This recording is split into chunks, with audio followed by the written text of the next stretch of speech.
우리 마태복음 8장 18절에서 20절의 말씀을 우리가 함께 읽었습니다. 계속해서 이제 마태복음 8장의 말씀을 우리가 함께 읽어가고 있고 그 안의 내용들을 이제 하나씩 살펴보고 있죠.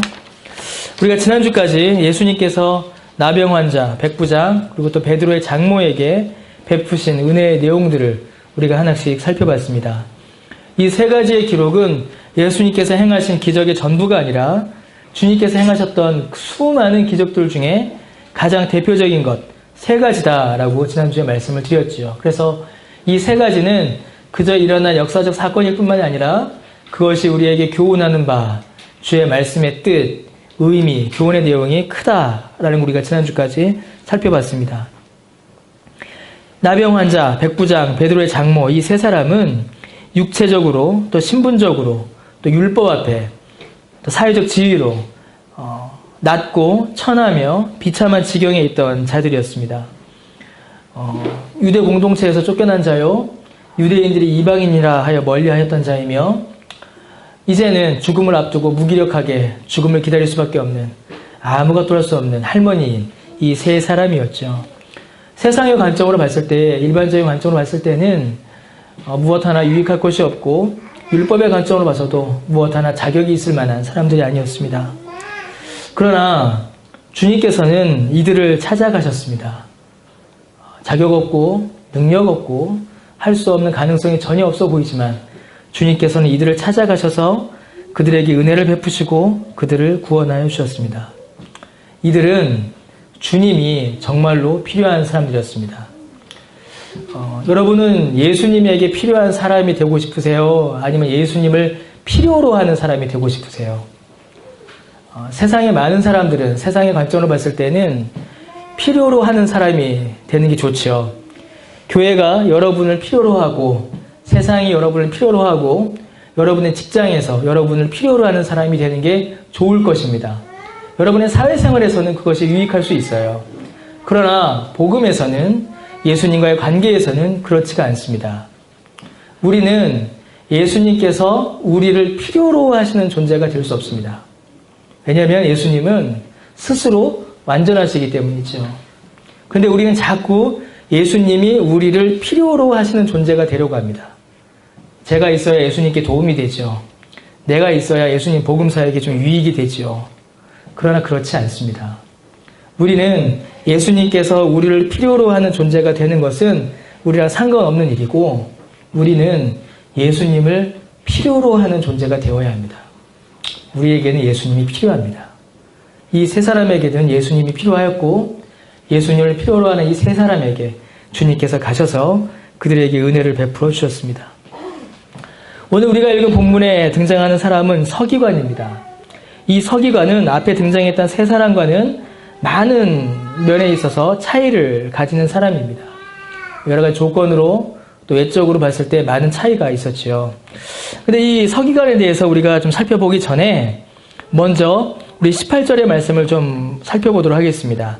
이 18절의 말씀을 잘 이해하는 것이 앞으로 이제 나타날 서기관을 이해하는 데 있어서 매우 중요한 키가 되기 때문입니다. 주님께서 많은 사람을 고치시자 많은 무리가 주님을 에워싸기 시작했습니다. 주님이 가시는 곳마다 정말로 많은 사람들이 주님을 따랐습니다. 주님이 어딜 가시든지 사람들이 따라왔고 심지어는 주님이 가시는 길을 예측하여서 먼저 가서 기다리는 사람들이 있을 정도였습니다. 그런데 이 무리, 이 사람들에 대해서 성경은 그렇게 긍정적으로 기록하지는 않습니다. 특별히 이제 요한복음 5장과 6장에 보면 예수님께서 오병이어 기적을 행하시고 많은 무리가 쫓아옵니다. 그런데 요한복음 6장 26절에 보면은 주님께서 그들을 쫓아온 예수님을 쫓아온 그 무리들을 향하여서 뭐라고 하시냐면 그들이 표적을 본 까닭이 아니요 떡을 먹고 배부른 까닭이다 라고 이렇게 말씀하십니다. 많은 사람들이 예수님을 찾아와 모여들었지만 그들의 관심은 예수님께서 정말로 그들에게 주시고자 하시는 것, 예수님께서 정말로 표적과 이적으로 그들에게 알려주길 원하시는 것과는 상관이 없었던 것입니다. 상당한 차이가 있었죠. 주님께서는 병자를 고치시고 귀신을 쫓으시고 먹을 것을 주시는 일들을 통해서 주님이 예수 그리스도가 자기 자신이 참으로 구주이시오 이스라엘 민족이 오랫동안 기다려온 메시아이며 참된 생명의 떡이심을 사람들에게 알리셨고 그들이 깨닫기를 바라셨습니다. 예수님의 목적은 복음 증거였죠. 예수님 자기 자신이 복음이셨기 때문에 예수님을 드러내시고 그 복음을 사람들이 듣기를 원하셨습니다. 회개하라, 천국이 가까이 왔느니라 라는 그 예수님의 첫 번째 선언이 그들의 심령에 들어가기를 주님은 원하셨습니다. 하지만 예수님께 모여든 그들의 목적은 다른 곳에 있었습니다.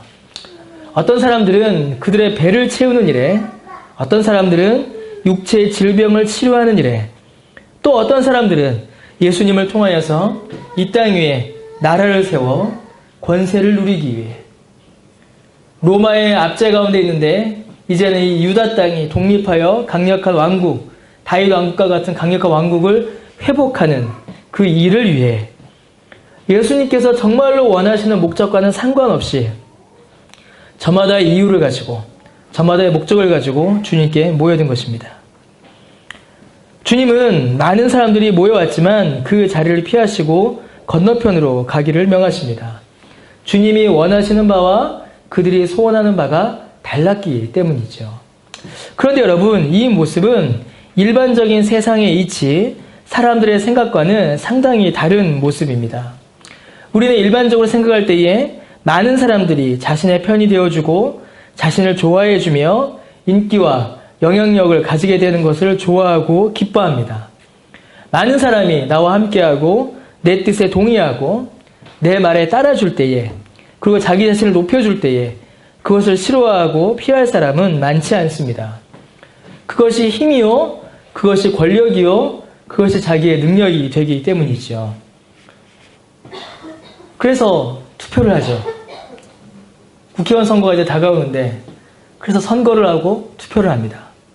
많은 사람들이 지지해주고 많은 사람들이 나를 따르면 그의 권력이요, 힘이 되기 때문이에요. 그 힘은 더욱더 많은 사람들이 모이면 모일수록 더욱더 강력해집니다.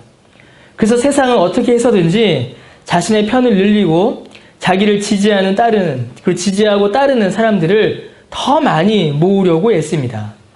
그래야 자신의 힘과 영향력을 더욱더 크게 발휘할 수 있기 때문이죠. 그런데 주님은 그 자리를 지금 오히려 피하고 계십니다. 오히려 사람들이 많이 모여 주님을 떠받드는 그 자리를 피하고 계십니다. 예수님을 왕으로 이제 위촉하고 왕으로 섬기려고 하는 그들을 주님께서는 피하십니다. 왜냐하면 주님의 힘과 권세는 많은 무리의 사람들에게서 나오는 것이 아니기 때문입니다. 주님의 왕권과 주님의 나라는 사람들이 많이 모여 주님을 왕으로 추대하고 주님에게 충성을 서약함으로 이 땅 위에 이루어지는 것이 아니기 때문입니다. 여러분, 그것은 세상의 나라이고 세상의 원리이고 세상의 왕권입니다. 많은 사람들이 모여 예수님께 세상의 힘과 능력을 요구했습니다. 양식을 요구했고 육체의 치료를 요구했고 정치적인 혁명을 주님께 기대했습니다. 로마의 압제 가운데 있던 자들이 예수님이 다윗과 같은 강력한 왕국을 재건해 주시기를 요청했죠. 그러나 그것은 주님이 원하시는 바도 아니었고, 또 주님의 나라와 주님의 왕권은 그렇게 임하고 그렇게 나타나는 것도 아니었습니다. 주님의 나라는 복음으로 임하십니다. 복음이 주의 능력입니다. 오늘날 많은 교회들에게서도 이러한 잘못을 보게 됩니다. 많은 사역자들에게서도 이런 모습을 또한 보게 되죠. 교회는 살아있는 것이기에 변화하고 성장합니다. 주님께서도 제자들에게 복음 전도의 사명을 주셨고 복음이 증거될 때에 교회가 성장하는 것 역시 자연스러운 일이며 교회가 마땅히 행해야 될 의무요 사명입니다. 그러나 여러분, 복음을 전하는 것과 사람들이 그저 많이 모이기만 하는 것은 분명히 다른 일입니다. 그냥 사람만 모이기 위해서 교회가 움직인다면 오히려 교회의 본질적인 것들, 참된 복음이 가리워지기가 쉽습니다. 사람이 많이 모이고 세상에 힘과 권력이 생기면 반드시 그곳은 타락하게 됩니다. 돈이 많아지면 돈 때문에 타락하고 권력이 강해지면 권력 때문에 타락합니다. 주님을 따른다 하면서 주님께서 보여주신 모습을 따르지 않고 오히려 세상의 원리를 따라 그저 많은 사람, 큰 건물, 많은 재정과 영향력만을 추구한다면 그것 역시 주님께서 기뻐하시는 교회의 모습일까? 우리가 다시 한번 돌아봐야 하는 것이죠.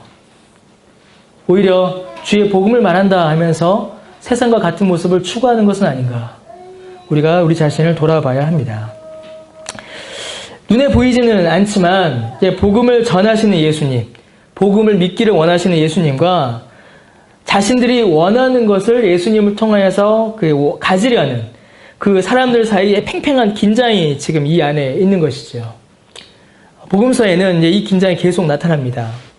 그런데 이 팽팽한 긴장 가운데 한 사람이 호련히 등장해요. 그가 누굽니까? 서기관이죠. 한 서기관이 예수님께로 나아옵니다. 그냥 나온 것도 아니에요. 그냥 나온 것이 아니라 주님께 나와 주님이 어디로 가시든지, 예수님께서 어디로 가시든지 저는 예수님을 따르겠습니다 라는 아주 놀랍고 대단한 헌신의 서약을 합니다. 지금까지 등장했던 인물들하고는 다른 거예요.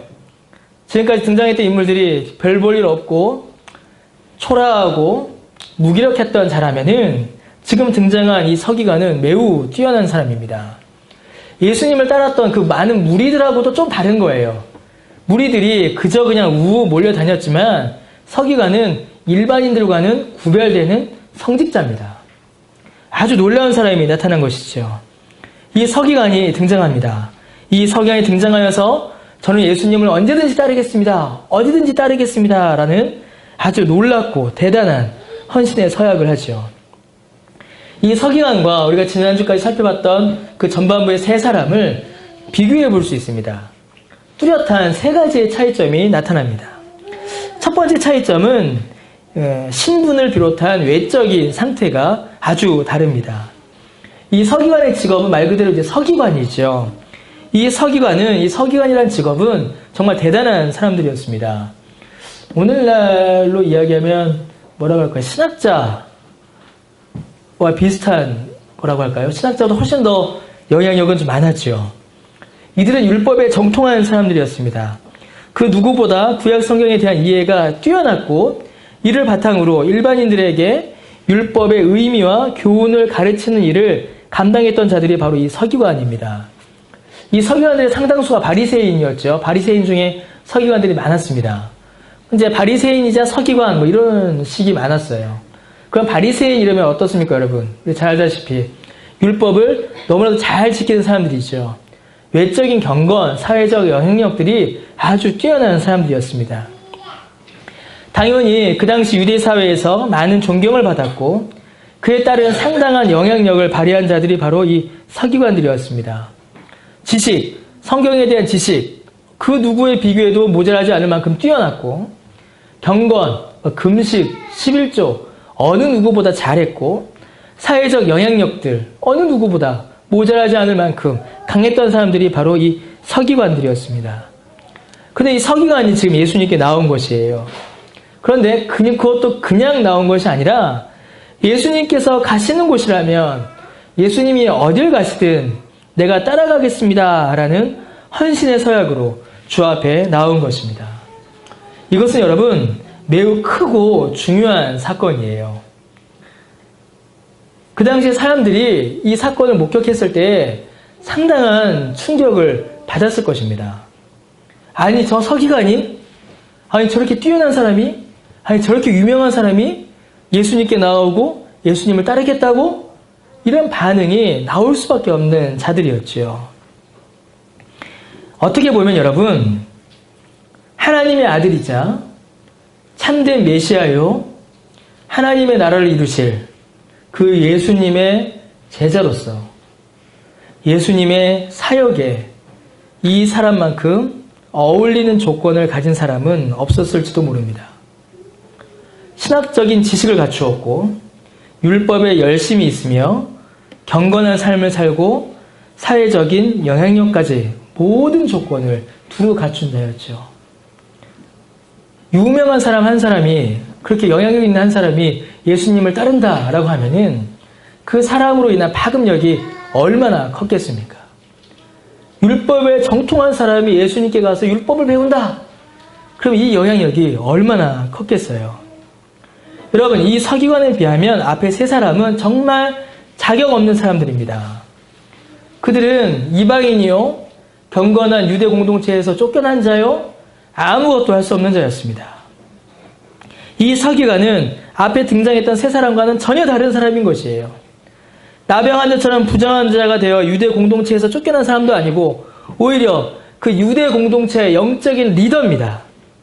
성경을 가르치고 경건의 모범을 보이는 사람이에요. 백부장처럼 이방인도 아닙니다. 정통파 유대인이에요. 베드로의 장모처럼 아무 힘도 영향력도 없이 병에 걸려 무기력하게 죽어가던 사람도 아니었습니다.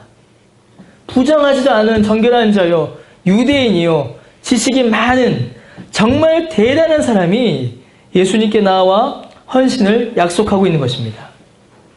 정말로 쓸모있고 정말로 도움되고 정말 저 사람만 예수님을 따른다면 예수님의 복음 사역이, 예수님의 나라가 이 땅 가운데서 속히 조금 더 편하게 빨리 효과적으로 이루어질 것이다 라고 모든 사람들이 생각할 수밖에 없는 그 사람이 바로 이 서기관이었던 것이죠. 앞에 사람들과 이 서기관 사이에 두 번째 차이가 있습니다. 이 두 번째 차이는 그들의 말에 있는데 그들이 강조하는 바가 다릅니다. 앞에 사람들은 예수님께서 무엇을 하실 것인가에 관심을 두었습니다. 나병 환자는 죄송합니다.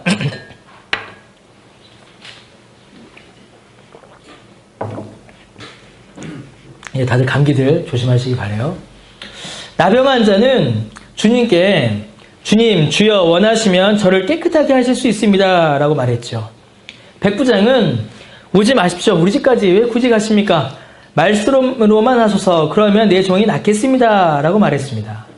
그러니까 전부 다 어디에 초점이 있는 것이에요? 예수님께서 무엇을 하실 것인가에 초점이 있습니다. 베드로의 장모는 어땠을까요? 베드로의 장모는 말도 못했죠. 말도 못하고 그냥 곧 숨이 넘어가는 상황이었습니다. 아무 말도 못하고 어떤 소원도 말하지 못한 채로 그저 예수님께서 무엇인가를 해주시기만을 바라고 있을 뿐이었습니다. 모두가 자신들이 아닌 예수님의 사역에 초점을 맞추고 있었습니다. 그럴 수밖에 없죠.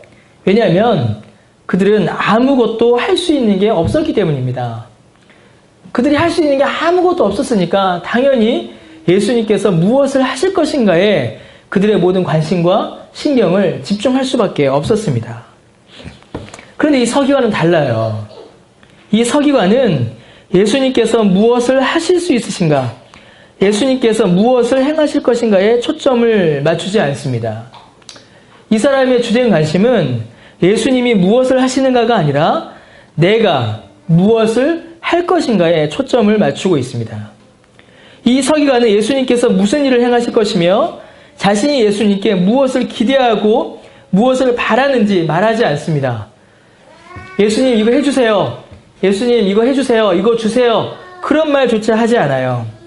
얼마나 멋집니까? 바라는 거 없으니까. 그는 오직 자신이 앞으로 무엇을 할 것인가, 내가 이제 앞으로 예수님께 무엇을 해드릴 것인가, 거기에 모든 초점이 가 있습니다. 뭐라고 말해요?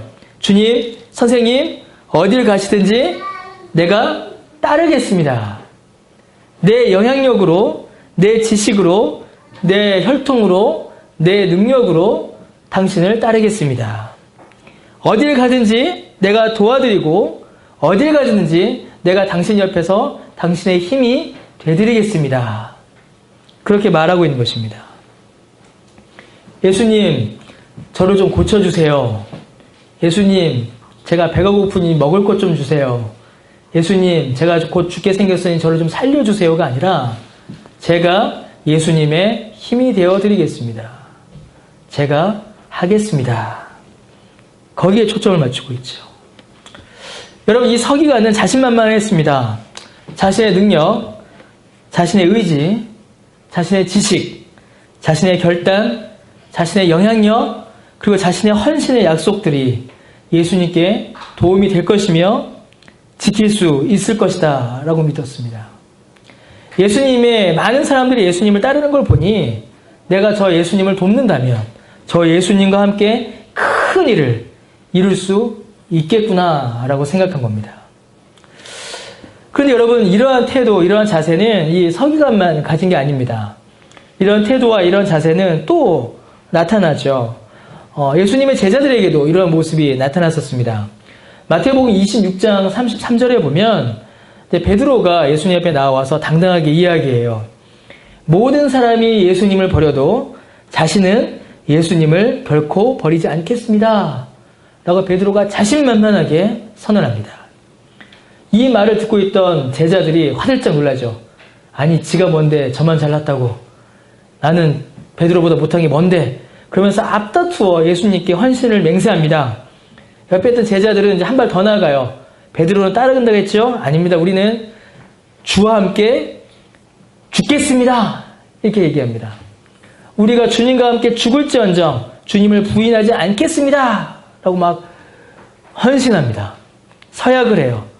주님, 나는 주를 버리지 않을 것이고 주를 따를 것이고 내가 죽으면 죽었지 주님을 부인하는 일은 없을 것입니다 라고 베드로와 제자들이 목소리 높여 헌신합니다. 근데 어떻게 됐죠, 여러분? 예수님이 잡히시자마자 베드로는 예수님을 3번 부인하였고 제자들은 모두 뿔뿔이 흩어졌습니다. 성경은 이러한 태도들이 좋은 열매, 좋은 결과를 맺었다라고 기록하지 않습니다. 이 서기관이 이후에 어떤 삶을 살았는지는 성경에 기록되어 있지는 않습니다. 제가 이제 설교 준비하면서 여러 권의 주석을 봤는데 단 한 권만 이 서기관이 훌륭한 사람이고 예수님을 따랐을 것이다 라고 설명하고 대부분의 주석에서는 이 서기관이 예수님을 따르지 않았을 것이다 라고 설명합니다. 저도 그렇게 생각을 합니다. 비슷한 태도를 보였던 베드로, 그리고 제자들의 이야기, 그리고 이 사람이 믿는 바, 이 서기관이 믿는 바가 누구예요? 자기 자신을 믿고 있지요. 그런 것을 봤을 때에 이 서기관이 과연 예수님을 계속 따랐을까? 의문이 드는 것이죠. 과연 이 사람이 예수님을 따라서 계속 그 길을 갔었을까? 그 헌신과 결단이 자기 자신을 의지하고 있는데, 그런 태도를 보이고 있는데 과연 그가 예수님을 따랐을까? 그런 의문이 드는 겁니다. 세 번째 차이점이 있습니다. 이 세 번째 차이점을 통해서 제가 방금 말씀드렸던 그런 부정적인 어떤 결론을 좀 더 생각해 볼 수가 있어요. 예수님을 부르는 그 호칭이 아주 큰 차이를 가집니다. 앞에 등장한 사람들은 예수님을 가리켜서 주여라고 불렀습니다. 베드로의 장모는 말조차 못하고 있죠. 앞에 두 사람은 예수님을 주여라고 합니다. 이는 헬라어로 이제 큐리오스라는 단어예요. 근데 이 단어는 보통 이제 어떻게 쓰이냐면 구약 성경에서 히브리어로 하나님을 가리킨 여호와라는 단어가 있었죠. 이 히브리어를 신약의 언어인 헬라어로 번역할 때에 이 여호와, 하나님이라는 단어를 전부 다 큐리오스로 이렇게 번역을 했습니다. 그래서 주님 이러면은 구약 성경에서는 이제 하나님을 가리키는 단어예요. 그래서 영어 성경, KJV 성경 같은 데를 보면은 이제 그런 특징이 좀 잘 나타납니다. KJV 성경을 보게 되면 구약의 여호와 하나님을 전부 다 로드로 번역을 해놨어요. L-O-R-D. 그래서 다 주예요. 근데 이 로드라는 단어가 신약으로 넘어오면 누구에게 넘어가요? 예수님께 가죠. 로드가 뭐예요? 주님이라는 뜻이죠. 그게 헬라어 큐리오스의 같은 단어인 겁니다. 그래서 구약의 하나님을 칭호하던, 부르던 그 이름, 그 명칭이 신약으로 넘어와서 주님께, 예수님께 지금 이렇게 붙여지고 있는 것이에요. 여호와 하나님에 대한 호칭이 삼위일체 하나님이신 예수님께 그대로 주어지고 있는 것입니다. 그래서 보통 이 주님이란 단어는, 이 이름이 불릴 때는 예수님의 신성, 곧 예수님께서 하나님이시다라는 사실을 드러낼 때 이 호칭이 많이 쓰입니다. 앞에 두 인물들, 나병환자와 백부장이 예수님을 그렇게 지금 부르고 있는 것이에요. 그들이 예수님의 신성, 예수님이 하나님이시다, 예수님은 하나님의 아들이자 하나님이시다라는 이 사실을 그들이 정확히 알고 깨달아서 불렀는지 아닌지는 확실히 알 수가 없습니다. 성경에 그게 나오지가 않으니까. 그러나 성경의 기록을 보면 성경은 그들의 입술을 통하여서 예수님께서 만유의 주이신 하나님의 이름으로 불려졌다라고 기록하고 있는 것이에요. 마태가 그걸 말하고 있는 것이죠. 그들의 입술을 통하여 예수님은 하나님이시다라는 사실을 지금 드러내고 있는 것입니다. 근데 서기관이 예수님을 부르는 호칭은 좀 명백합니다. 좀 분명해요. 이 서기관은 예수님을 가리켜서 선생님이라고 지금 부르고 있습니다. 그래서 19절에 보니까 선생님이여 라고 이렇게 부르지요. 이 선생님이여 라는 단어는 헬라어로 디다스콜로라는 단어입니다. 가르치는 자, 말하여 깨닫게 하는 자, 뭐 그런 뜻이죠. 다른 성경 본문에서는 이제 랍비라고도 쓰이기도 해요. 요한복음 1장 38절에서는 랍비는 곧 선생님이다 라고 이렇게 두 단어가 같다라고 이렇게 나타납니다. 그러니까 히브리어, 구약 세계에서는 랍비요, 신약 세계에서는 디다스콜로스, 선생님, 뭐 이렇게 쓰이는 것이지요. 예수님을 가리켜서 이 선생님이라고 부르는 이 표현은 마태복음에 여러 번 등장합니다. 먼저는 우리가 읽은 8장 19절에서 선생님이여 라고 등장하죠. 근데 마태복음 9장 11절에도 또 등장합니다. 여러분 성경을 좀 볼까요? 우리 이제 성경을 좀 봐야 됩니다. 9장 11절에 보니까 바리새인들이 보고 그와 제자들에게 이르되 어찌하여 뭐라고 하여? 너희 선생은 이라고 하죠. 바리새인들이 예수님을 가리켜서 선생님, 선생이라고 부릅니다. 12장 38절에 볼까요? 마태복음 12장 38절. 마태복음 12장 38절에 보면은 뭐라 되어 있죠? 그때에 서기관과 바리새인 중 몇 사람이 말하되 뭐라고 부릅니까? 예수님을 선생님이여 우리에게 표적 보여주시기를 원합니다 라고 합니다. 마태복음 19장 16절 한번 볼까요? 19장 16절. 19장 16절에 보니까 어떤 사람이 주께 와서 이르되 선생님이여 내가 무슨 선한 일을 하여 영생을 얻으리이까 라고 이야기합니다. 22장 15절 16절에도 바리새인들이 와서 예수님께 선생님이여 라고 말하고 있고요. 마태복음 22장 35절 36절에도 한 율법사가 예수를 시험하여 묻되 선생님이여 라고 이렇게 묻습니다. 그러니까 이 선생님이라는 이 호칭은 바리새인들이 예수님을 부르는 호칭이에요. 전부 다 바리새인들이 예수님을 가리켜서 선생님이여, 선생님 이렇게 부르고 있습니다. 이게 뭘 의미할까요, 여러분? 이 호칭은 아주 중요합니다. 바리새인들, 서기관들, 율법사들이 자신들의 품위는 지키는 거예요. 막말하지 않는 겁니다. 예수님을 어떻게 해요? 존중해 주는 거예요. 그러나 예수님은 그저 우리들보다 조금 더 뛰어난 선생일 뿐이다. 랍비들처럼, 우리 지금까지 가르쳤던 다른 선생들처럼 그가 메시아 혹은 하나님의 아들이란 말은 어불성설이다. 그는 그저 사람 중에 훌륭한 선생에 불과하다라는 의미로 쓰인 겁니다. 어떻게 해요? 막말하지 않죠. 자신들의 품위는 지키는 겁니다. 그러나 예수님을 어떻게 해요? 하나님으로 믿지는 않는 것이에요. 그저 뛰어난 교사다, 뛰어난 사람이다, 사람 중에 존경할 만하고 배울 만한 사람이다 라고 그렇게 말하고 있는 것입니다.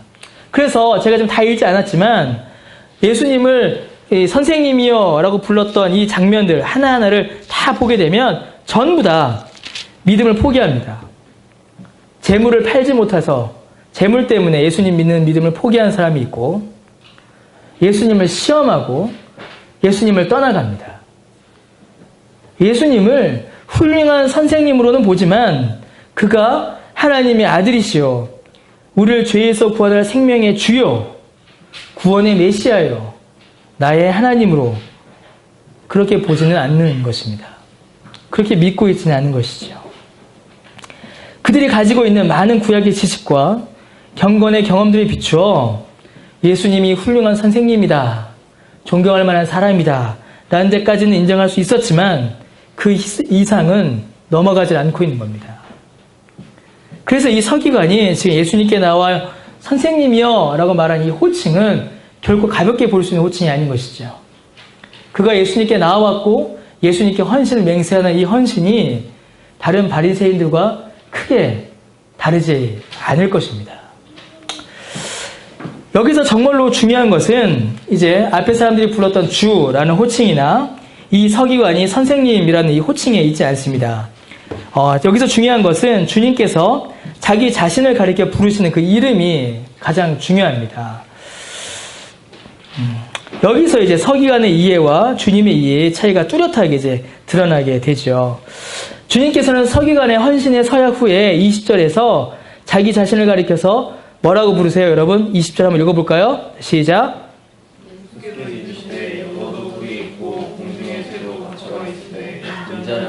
예. 예수님이 자기 자신을 가리켜서 뭐라고 하십니까? 인자라고 하시죠. 저기 죄송한데 히터 좀 꺼주실래요? 너무 목이 너무 마르네요. 예수님께서는 자기 자신을 가리켜서 이제 인자다라고 말씀하십니다.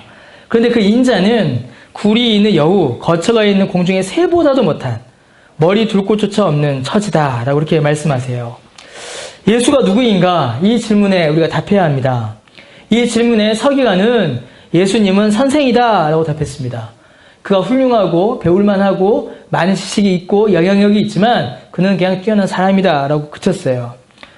그러나 예수님께서는 자기 자신을 가리켜서 인자다라고 말씀하십니다. 마치 하나님께서 모세에게 나타나셔서 스스로를 여호와다라고 말씀하시고 그 이름을 알려주신 것처럼 예수님께서는 지금 자기 자신을 가리켜서 인자다라고 지금 말씀하고 계신 것입니다.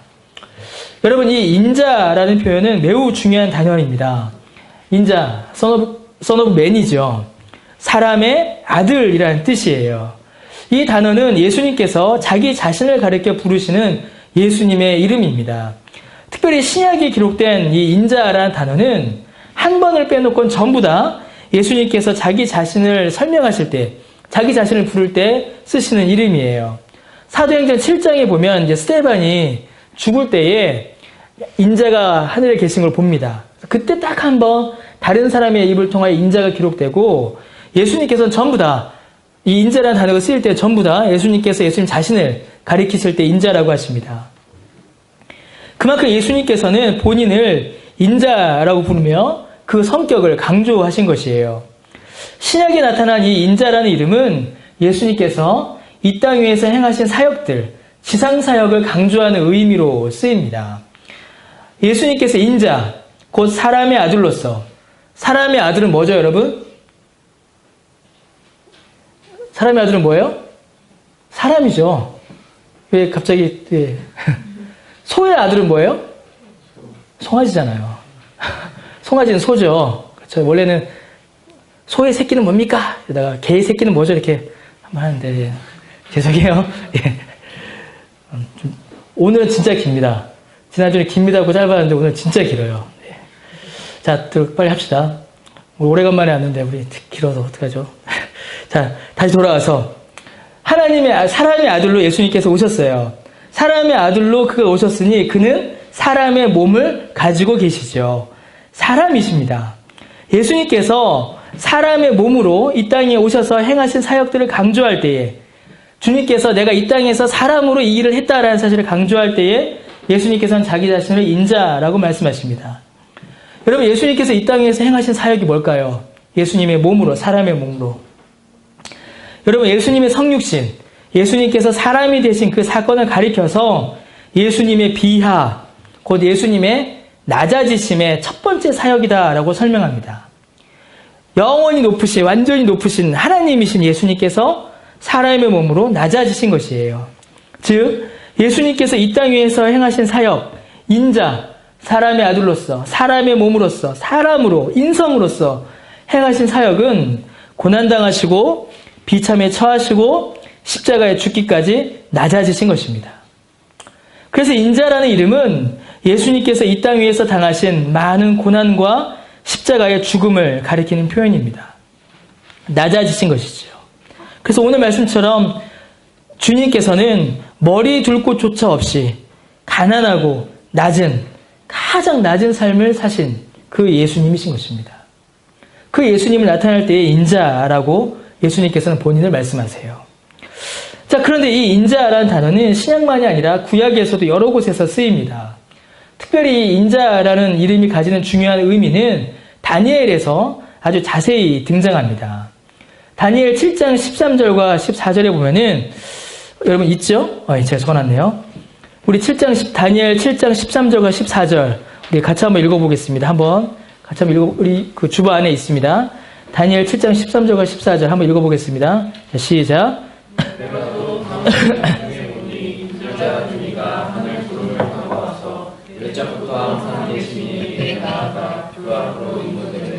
그에게 권세와 영광과 나라를 주고 모든 백성과 나라들과 다른 언어를 말하는 모든 자들이 그를 섬기게 하였으니 그의 권세는 소멸되지 아니하는 영원한 권세요 그의 나라는 멸망하지 아니할 것이다. 여러분 다니엘 7장은요. 네 짐승의 나라에 대한 기록으로 시작됩니다. 네 짐승이 등장해요. 다니엘이 꿈을 꾸며 환상 속에 큰 짐승 넷을 봅니다. 네 마리죠. 첫째는 독수리의 날개가 달린 사자이고 둘째는 곰이고 셋째는 날개 넷과 머리 넷이 달린 표범이고 넷째는 동물로 나타나지 않는데 무섭고 놀라우며 매우 강한 쇠로 된 이빨을 가지고 모든 것을 먹어 부셔뜨리는 짐승입니다. 이 네 짐승을 보게 돼요. 이 네 짐승은 네 왕국을 상징합니다. 그러니까 역사상 등장했던 열각의 제국들을 이 네 짐승이 나타내기도 해요. 실제로 이제 이루어지죠. 그런데 이 네 짐승은 단순히 역사상 등장했던 네 제국들만을 나타내는 것이 아니라 이 세상의 왕권, 이 세상 권력의 특징을 설명하기도 합니다.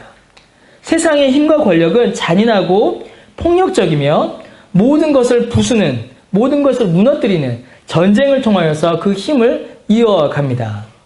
근데 이 특징은 또 어디에 적용이 되냐면 죄가 지배하는 사단의 왕국도 이와 같습니다. 사단의 왕국, 세상의 왕국, 죄가 지배하는 세상은 이런 식으로 힘과 폭력과 잔인함으로 사람을 억압하고 사람을 억눌러서 지배하죠. 이게 이제 세상 왕국의 특징입니다. 이 네 왕국, 지상의 짐승의 네 왕국이 이제 지나간 후에 등장하는 것이 바로 7장 13절과 14절 인자입니다.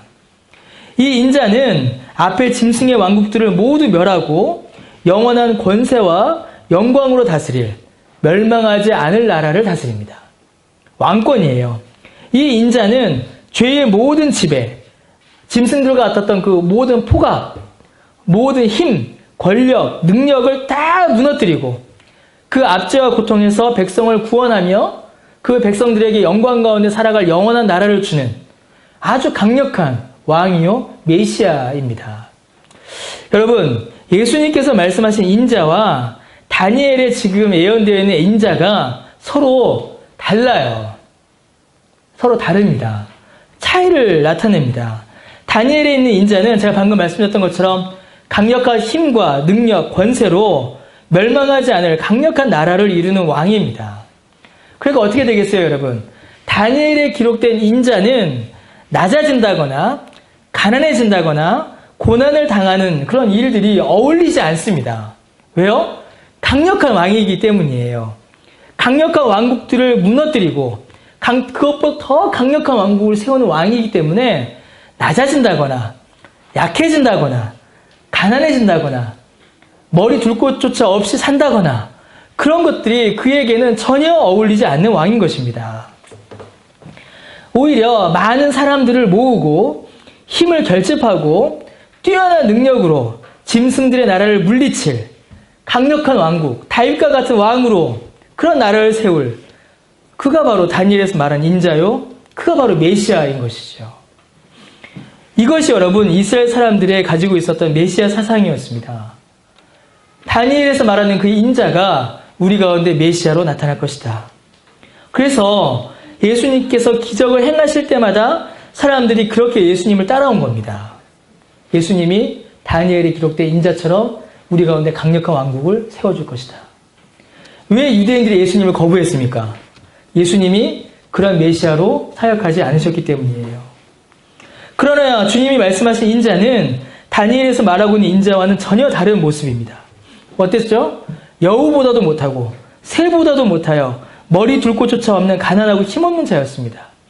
전쟁에 능한 군사들을 모으고 지식이 많은 자들을 모으고 재력이 많은 부자들을 모아서 강력한 군대를 만드는 세상의 고지라고 하죠. 높은 것을 선점하는 그런 왕이 아닌 것이에요. 서기관 같은 사람들, 그런 사람들을 군대로 모아서 세상을 이렇게 뒤엎어 나갈 그런 강력한 힘과 능력을 가진 메시아가 아닌 겁니다.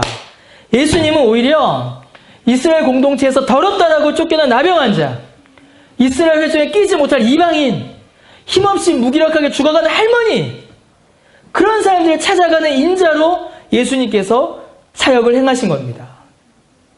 다른 것이에요. 이방인들이 다니엘의 예언을 보면서 기대하였던 그 인자, 유대인들이 그토록 기대하였던 다윗과 같은 메시아가 아니라 정반대의 모습으로 예수님께서 인자의 삶을 사신 겁니다. 왜 그랬을까요? 구약 성경은 다니엘에서만 메시아를 예언한 것이 아닙니다. 이사야도 오실 메시아를 예언했죠. 답을 우리가 이미 지난주에 살펴봤어요. 우리가 지난주에 살펴본 것 같이 이사야에 예언되어 있는 메시아는 어떤 메시아였습니까? 우리 마태복음 8장 17절에 뭐라고 되어 있죠? 한번 읽어볼까요? 8장 17절 같이 읽어보겠습니다. 시작. 이는 선지자 이사야를 통하여 하신 말씀에 친히 담당하시고 병을 짊어지셨도다 함을 이루려 하심이라. 이사야 53장 4절이죠. 그는 실로 우리의 질고를 지고 우리의 슬픔을 당하였거늘 우리는 생각하기를 그는 징벌을 받아 하나님께 맞으며 고난을 당한다 하였노라. 이 말씀입니다. 여러분, 이사야의 예언된 메시아는 고난받는 종입니다. 그가 메시아로서 우리를 구원하시기 위해 우리의 모든 연약한 것과 병과 고통과 저주와 심판을 짊어지시고 질고를 당하시고 슬픔과 고통과 징벌을 당하신 낮아지신 고난받는 종이 바로 이사야의 예언된 메시아입니다. 여러분, 예수님은 자신을 인자라 칭하십니다. 이 말이 뭘까요? 다니엘에 예언되어 있는 메시아, 이사야에 예언된 메시아를 예수님께서는 모두 한 번에 이루시는 겁니다. 여러분, 예수님은 왕이십니다. 그가 영원한 나라를 이루실 것입니다. 예수님께서 예수님의 백성들을 불러 모으실 것입니다. 창세기 3장 15절의 약속을 따라 사단의 모든 세력, 죄와 사망의 모든 세력들을 물리치시고 무너뜨리실 것입니다. 그의 백성들을 영원한 영광과 승리의 나라로 이끄실 것이에요. 그는 다니엘에 예언된 그 영광의 왕이자 영광의 메시아이십니다. 또 동시에 그는 이사야에 예언된 고난받는 종이십니다. 이게 어떻게 모여질까요? 그의 왕권은, 그의 나라는, 그의 구원은, 그의 역사는 그가 당하신 고난으로 이루어지는 것입니다. 세상 나라들처럼 칼과 창으로, 돈과 지식으로, 사람을 많이 모은 사람의 힘으로 이루어지는 것이 아니라 예수님께서 고난당하심으로, 그가 우리의 모든 질고를 대신 지심으로, 그가 우리가 당해야 될 심판의 십자가를 지심으로 이루어지는 나라인 것입니다. 그의 왕권은, 그의 나라는 이렇게 이루어지는 것이지요. 예수님께서 자신을 인자라고 하실 때에 이 서기관은 어떤 생각이 들었을까요? 예수님 주위에 많은 사람들이 우우 몰려다닐 때에 이 서기관은 무슨 생각을 했을까요? 이 서기관은 당연히 분명히 다니엘에 기록된 인자를 떠올렸을 것입니다. 예수님을 에워쌌던 그 무리들과 똑같이 그들보다는 좀 더 세련되게 생각했을 것이에요. 이 서기관은 예수님을 보며 다니엘에 기록된 인자를, 다윗을 기대했을 것입니다. 그러나 예수님께서는 그의 생각이 틀렸다라고 말씀하십니다. 인자의 실체가 무엇인가를 보여주십니다. 예수님께서 우리에게 어떻게 왕이 되시며, 예수님께서 우리에게 어떻게 구주가 되시며, 예수님께서 우리에게 어떻게 메시아가 되시는지를 알려주십니다. 어떻게요? 그가 고난당하심으로, 그가 낮아지심으로 우리의 왕이요 우리의 구주가 되신 것입니다. 여러분, 서기관은 이미 앞에서 말씀드린 바와 같이 대단한 사람이었습니다. 그가 주님께 헌신을 약속하자 많은 사람들이 주님의 사역에 큰 도움이 될 것이다 라고 아마도 생각했을 것입니다. 그랬을 거예요, 분명히. 오늘날도 그런 일들이 심심치 않게 일어납니다. 교회의 높은 권력자 혹은 많은 돈을 가진 기업인, 혹은 유명인들이 찾아오거나 함께하면 그것이 교회의 큰 능력이 되고 힘이 된다라고 생각합니다. 여러분 정말로 그럴까요? 물론 그러한 분들이 참된 신앙으로 교회를 섬길 때에 그 섬김과 믿음이 귀한 것은 분명한 사실입니다. 그러나 그 귀함은 한 사람의 신자로서의 귀함이지 다른 신자들보다 특별하거나 더 귀한 것이 아니에요. 그가 가진 사회적 지위 때문에 그의 신앙이, 그의 교회 안에서의 위치가 더 높아지는 게 아니고 그가 더 존중받는 것이 아니고 그가 그저 하나님의 자녀이고 그가 믿는 신자이고 그가 교회의 성도이기에 존중받고 높아지고 귀하게 여겨지는 것입니다. 그 사람의 지식이, 재산이, 지위가, 그가 할 수 있는 능력이 신앙과 경건의 특별함을 만드는 것이 아니에요. 그저 예수님을 믿는 신자 한 사람으로 귀한 겁니다. 여러분 이 귀함이 사소하고 가벼운 것일까요? 여러분 이거 가볍다고 생각하십니까? 아니죠. 예수님이 뭐라고 하셨어요? 한 영혼이 천하보다 귀하다 하셨습니다. 결코 가벼운 귀함이 아니에요. 세상과는 비교할 수 없는 귀함입니다. 이 서기관은 자신이 가진 지식과 영향력을 동원하여 무엇인가를 이루어 보려고 했을 것입니다. 이 서기관은 예수님에게서 그 가능성을 봤어요. 수많은 사람들이 따르고 놀라운 기적이 일어나고 다른 구약의 율법 교사들과 바리새인들을 꼼짝 못하게 하는 놀라운 구약에 대한 지식을 가졌으니 저 예수님과 함께라면 위대한 일 할 수 있겠다는 생각을 했을 겁니다. 야망을 가진 것이에요. 심지어 그가 인자라고 하니 그를 통해 이 땅 위에 다윗의 나라를 재건할 수 있으리라고 생각했을 것입니다. 이 땅 위에 강력한 나라를 이루려는 비전을 그가 가졌을 것입니다. 야망을 품은 것이에요. 그것이 무엇이 되었던 간에 예수님은 그에게는 그저 자신의 야망과 비전을 이루어주는 도구일 뿐 구주도 메시아도 살아계신 하나님의 아들도 하나님도 아니었던 것입니다. 그저 한 명의 훌륭한 멘토요, 스승이요, 인도자가 될 뿐이에요. 여러분, 여러분에게 예수님은 어떤 분이십니까? 설교 초대에 말씀드렸던 것처럼 예수님께서 필요로 하는 자가 되기를 원하십니까? 아니면 여러분이 예수님을 필요로 하십니까? 우리는 예수님이 필요한 사람들입니다. 내 기여로, 내 능력으로, 내 수고와 헌신으로 주님을 도와드리는 그런 입장이 아니에요. 우리가 뭐 얼마나 도와드려야 주님께서 도움을 받으시겠습니까? 모든 것을 하실 수 있는 분이신데.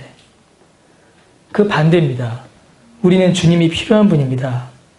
여러분은 예수님을 찾으십니까? 예수님을 구하시나요?